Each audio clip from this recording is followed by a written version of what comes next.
BREAKAWAY.com. This is Giancarlo Nadeau with Breakaway Coverage. Thank you so much for joining us for a brand new episode. Pleased to be speaking with Whitney Juszkiewicz. Coach, thanks so much for doing this. How's everything going? It's going great. Enjoying a little bit of the off season right now, but yeah, thanks for having me. I'm really excited.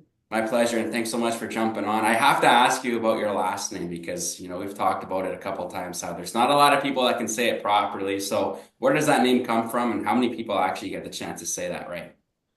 My last name is Juszkiewicz, and it's a bit tricky because there's that J in there, but it's Polish, and I get excited whenever I see that WICZ in some of the other people's names because immediately I'm like, "Hey, are you Polish?" And I remember even being with Team Canada national team and seeing a couple of those last names, and immediately I was able to be like making a connection with those players just because you can recognize the heritage from the last name.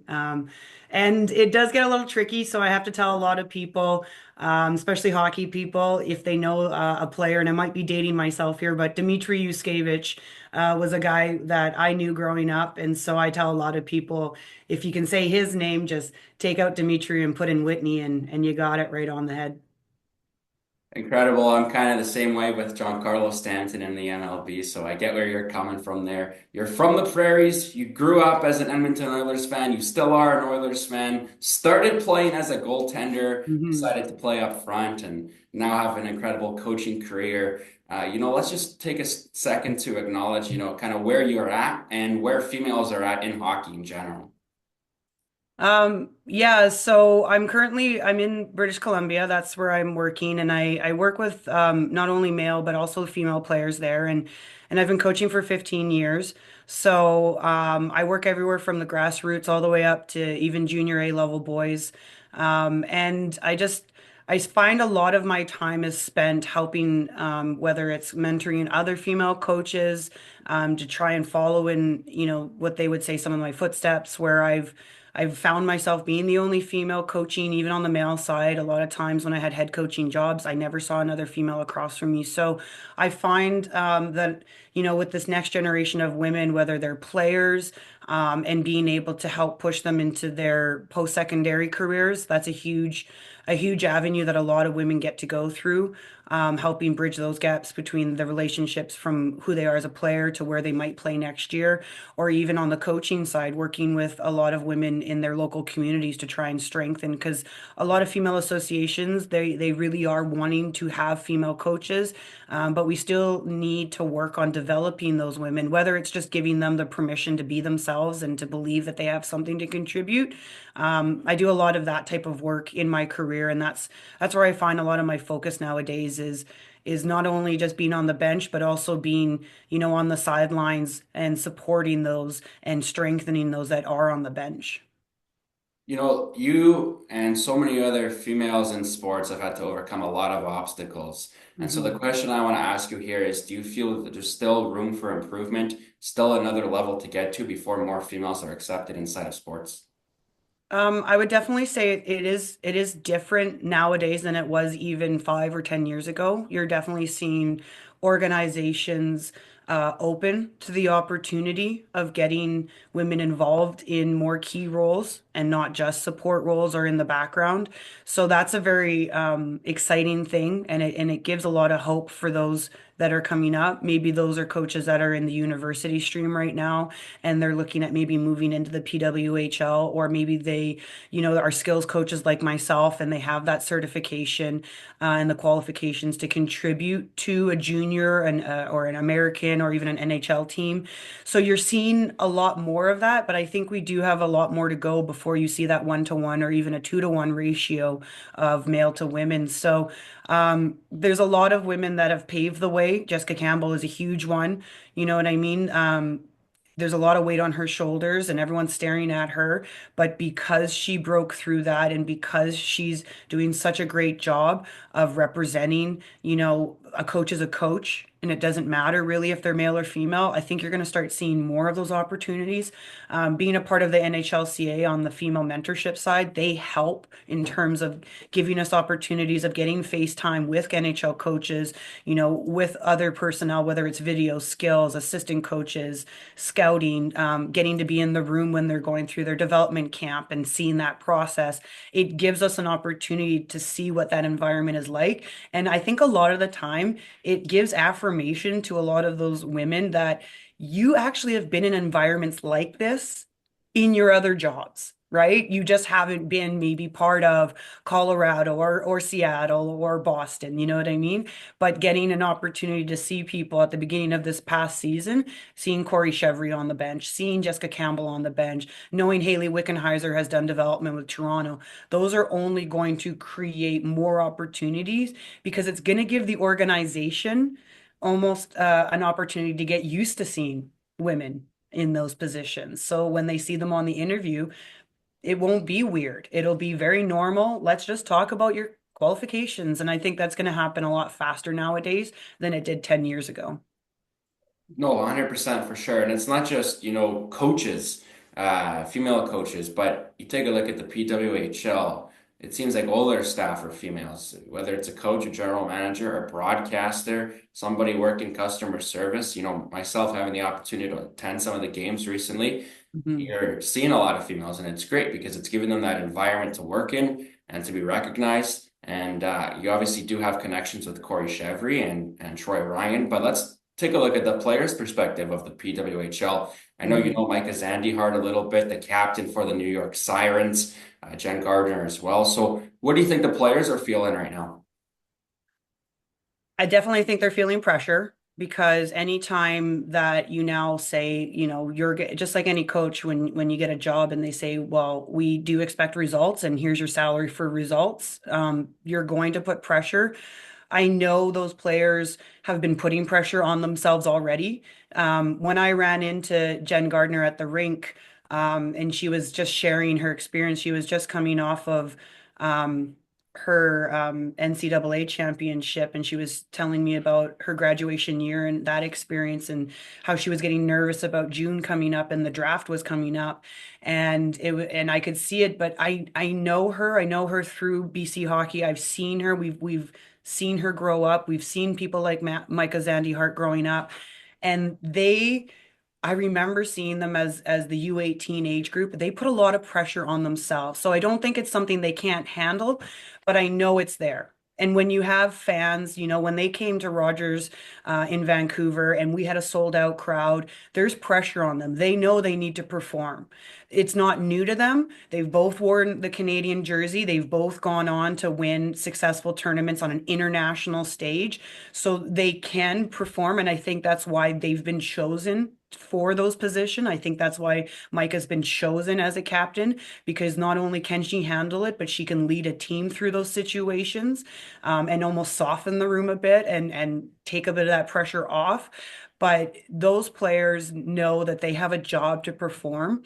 And the thing that's so beautiful is that they are getting funds, because I know talking, even in my youth when I was looking up to the Haley Wickenheisers, the Cassie Campbell, and they were saying, we would ask them like, what are you doing in your everyday life? Like, how are you surviving as an adult, paying a mortgage or maybe rent or even putting food on the table? And a lot of them had to have, jobs that were understanding or jobs that were almost sponsors to the program, because they knew the workout and the training schedule was so intense that they couldn't have a regular well-paid 9 to 5 job, because they wouldn't get the time off to go to nationals, to go to a Four Nations Cup type competition, right? So now with these girls getting, money for their time, they don't have to go and find another job. They can focus on what they're doing. And then that way they can handle that pressure of performing because they get the time to train, they get the time to recover.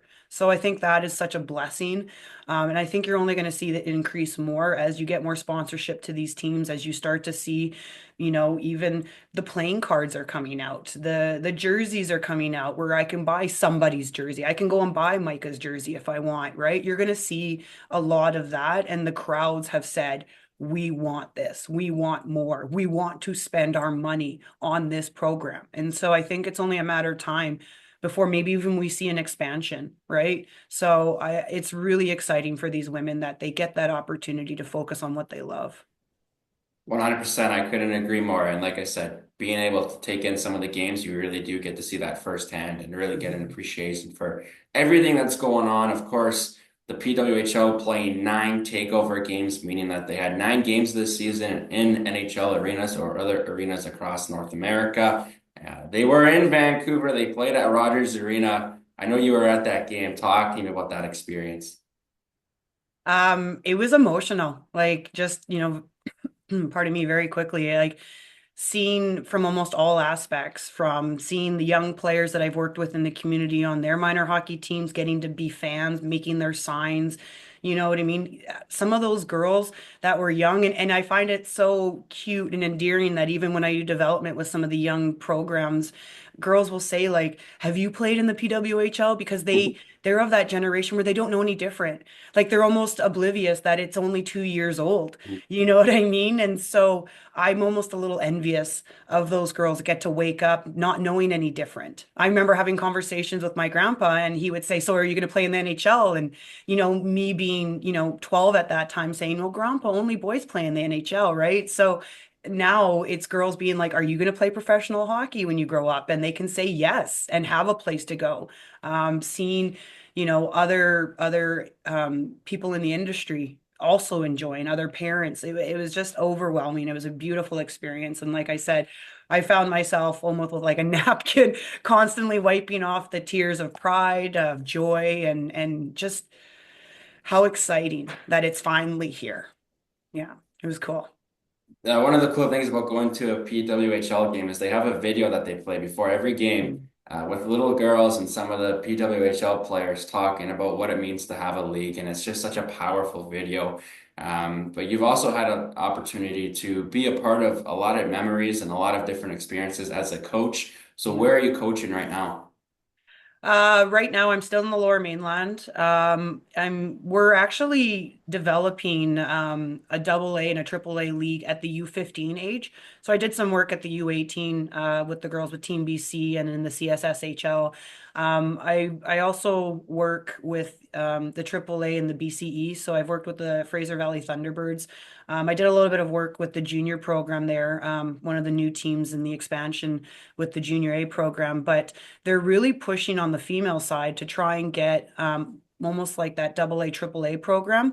So I'll be working with those programs as a head coach, continuing to work. I was working with them in the grassroots as they were almost like a specialty kind of team where they only got together once in a while and did some tournaments.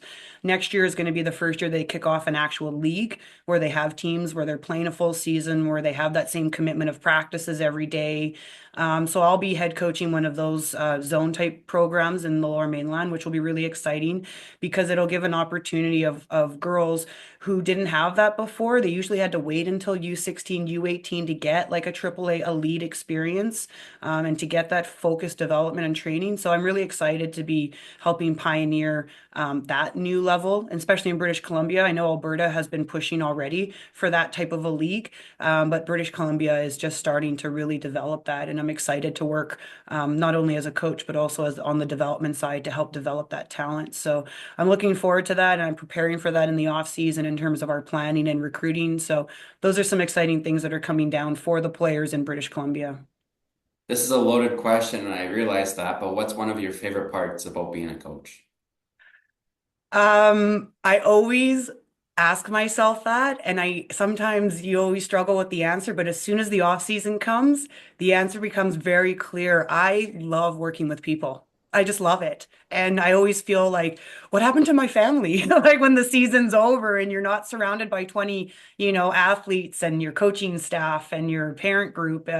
I love working with people.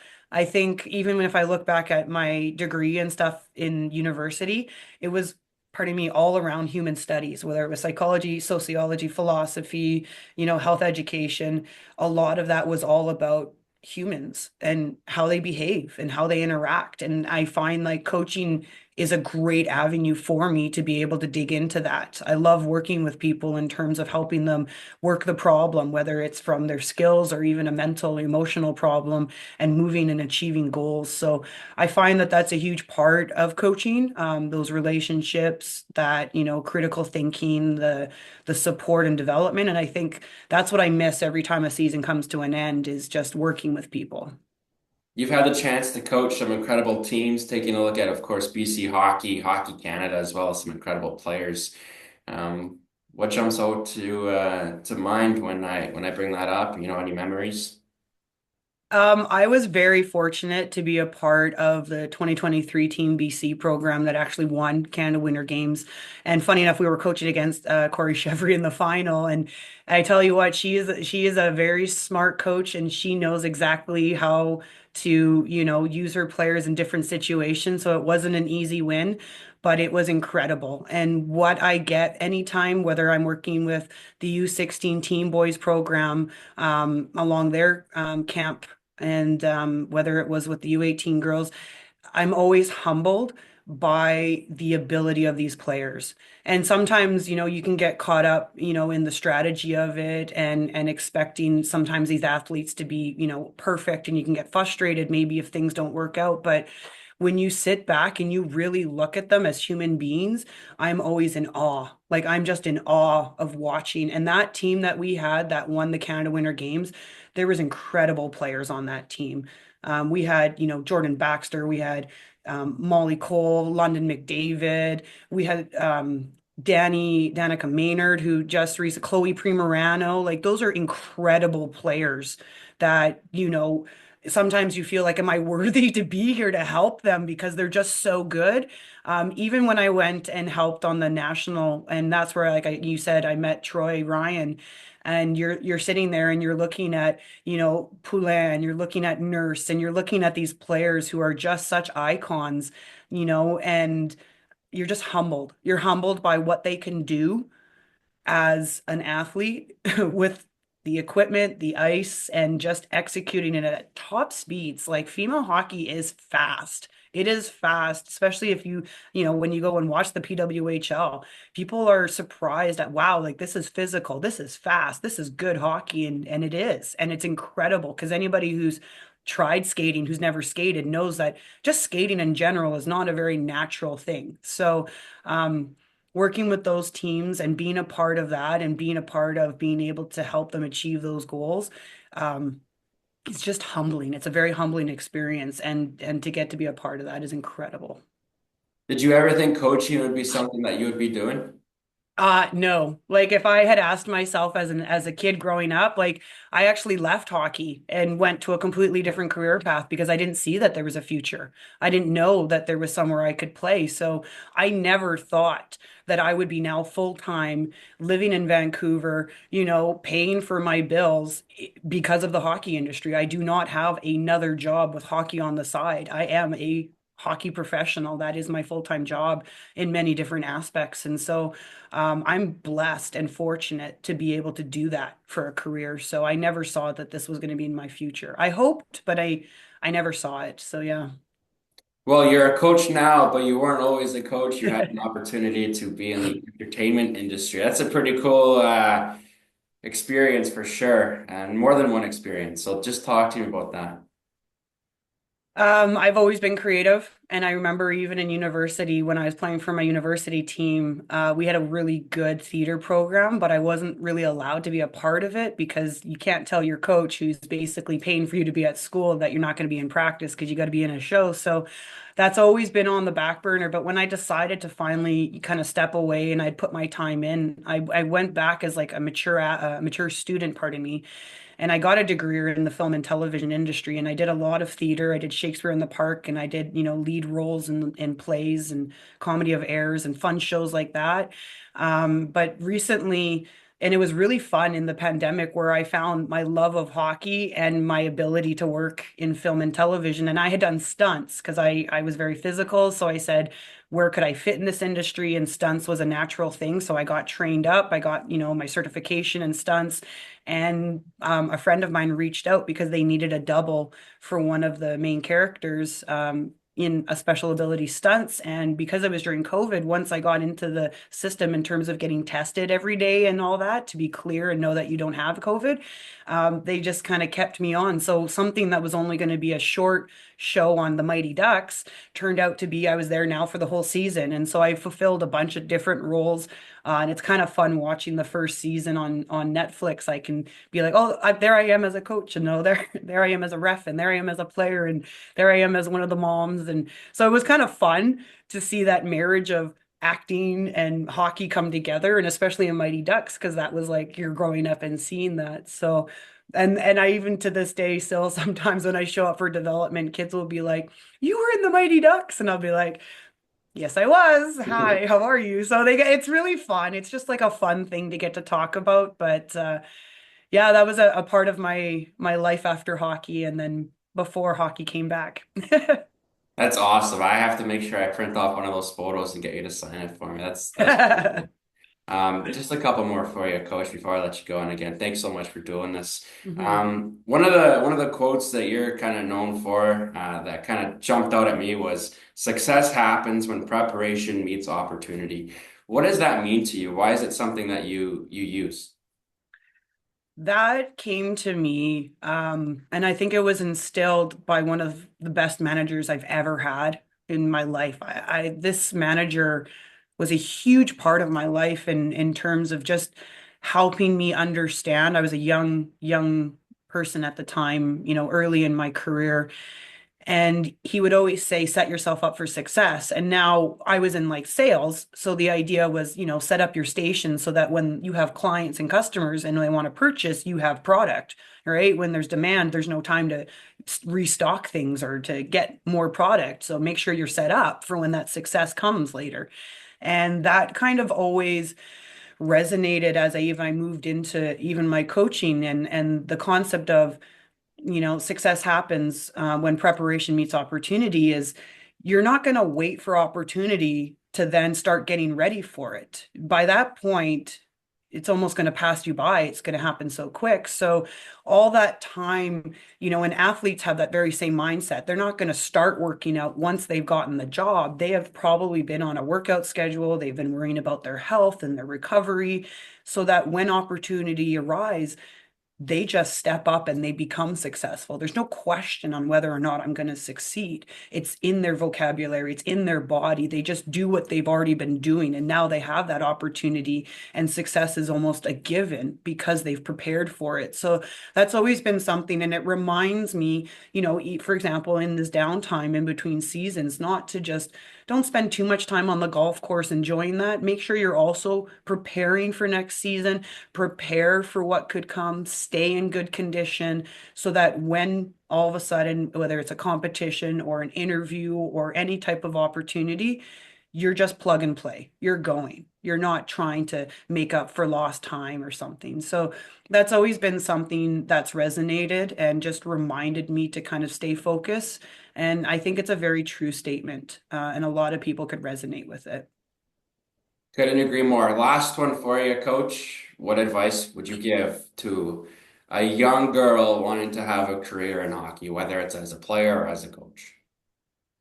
I would say, and this is something if you've been in my dressing room, you've heard me say, be bold, be fierce. Especially in hockey, it's an arena where you don't have to be quiet and stay inside your little box. It gives you the permission as a player to be loud, to be physical, to own the space. And so I always encourage my players. The referees will tell us when we go too far. So just keep pushing those boundaries. As a coach, believe that you have a voice, that your experience, maybe you haven't played PWHL, maybe you didn't play Olympic hockey, but I can guarantee in some aspect of your life, your experience is very valuable and it will translate and you do have something to share. So, I just tell them, be bold, be brave, be confident, stand in that room, know you have something to contribute, and hey, enjoy the ride. So embrace the moment, embrace this moment. She's Whitney Juszkiewicz. I'm Giancarlo Nadeau. Whitney, thanks again for jumping on with me. I really do appreciate it. Yeah, thanks so much, Giancarlo. It was awesome talking to you today. That was another episode of Breakaway Coverage. Make sure you subscribe for more content. We're back with a new episode every week. Thanks for joining us today. We'll talk to you next week.